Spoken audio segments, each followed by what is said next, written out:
gives you better sex, increases your good cholesterol, gives you more friends, gives you more meaning, engagement, life satisfaction, and happiness.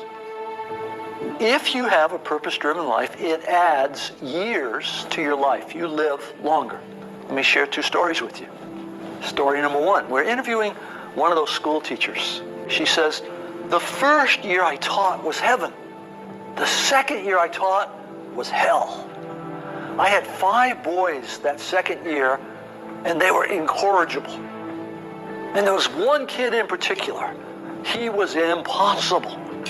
One day, this kid's in the doorway of the classroom, and he's kicking and moving his arms and making noises, and I lost it. She said, I'm ashamed to say these words. But I walked towards that kid with the intention of kicking him. Thank heavens he got up and ran away. I kept walking. I went to the principal's office. I said, this is it. It's him or me. And the principal took the kid out. She said, I felt terrible. So I went to 2 of my colleagues and poured my heart out. And they said to me, you are not the key to every door. And as she said those words, she burst into tears in the interview. And we waited a long time. And then she looked up and said, I hated that. Those words, you can't be the key to every door. She said, so I decided to become the key to every door. Instead of pushing disruptive kids away, I began to seek them out. I began to bring them into my world. I read every book I could find. I kept notes. I ran experiments. I kept notes on the experiments. And then she kind of pulled herself up and said, today, I am the key to every door.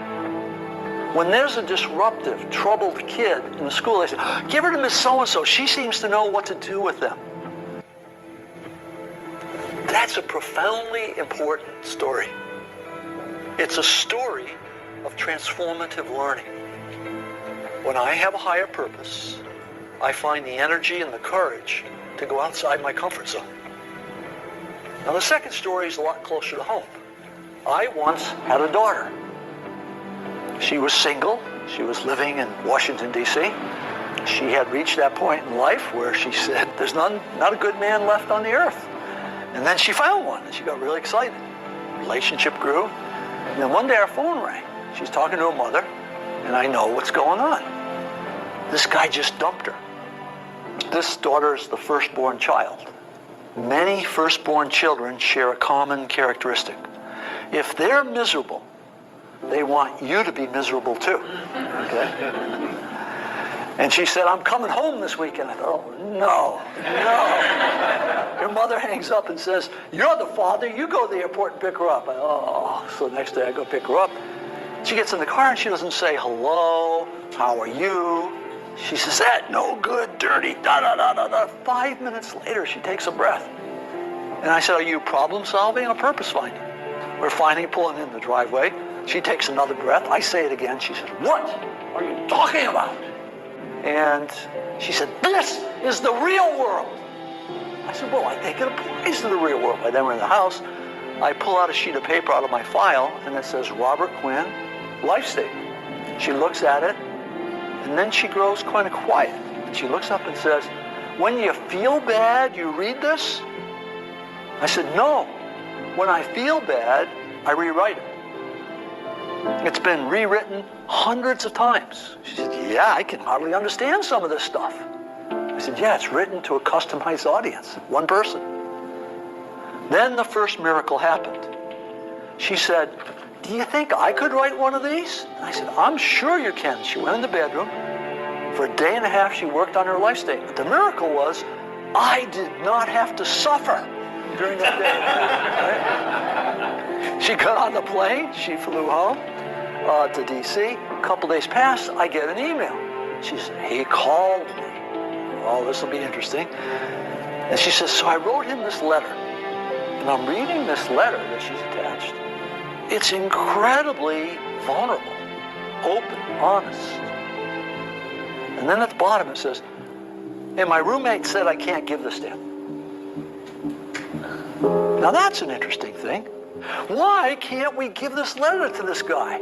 And You don't tell some guy that dumped you that, here's how you feel. And then she said, what my roommates don't understand is that what he thinks doesn't matter. Whoa, wait a minute. A few days ago, what he thought caused her life to shatter. Now she's saying, what he thinks doesn't matter. She's saying, this is who I really am. Didn't know this a while ago. Now I know it. It doesn't matter what other people think.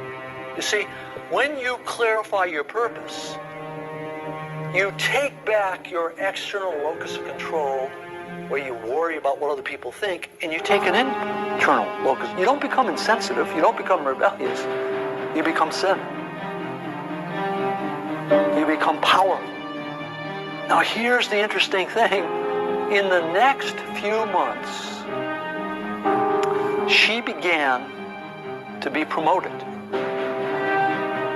Her career turned. Why? This was a dating breakup. Why is her career taking off? Because when you find purpose and meaning in what you're doing in one area of your life, it grows in every area of life because you are one person. That company had a woman coming in with the same dresses on, body looked the same, but it wasn't the same employee. This was a woman now full of leadership for the first time. When someone has that meaning and that integrity, things start to change. The research says when you give up self-interested goals, where most of us are most of the time, and you take on contributive goals, you function differently. The biology changes. The thought process changes. Learning accelerates. You grow more. The only thing that I'm left to conclude is you and I are designed to be purpose-seeking mechanisms.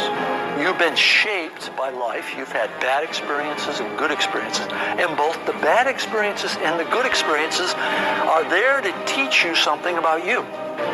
And if you look very carefully at those, you can determine what your purpose is. Every person in this room can clarify the purpose of their life, become the key to every door.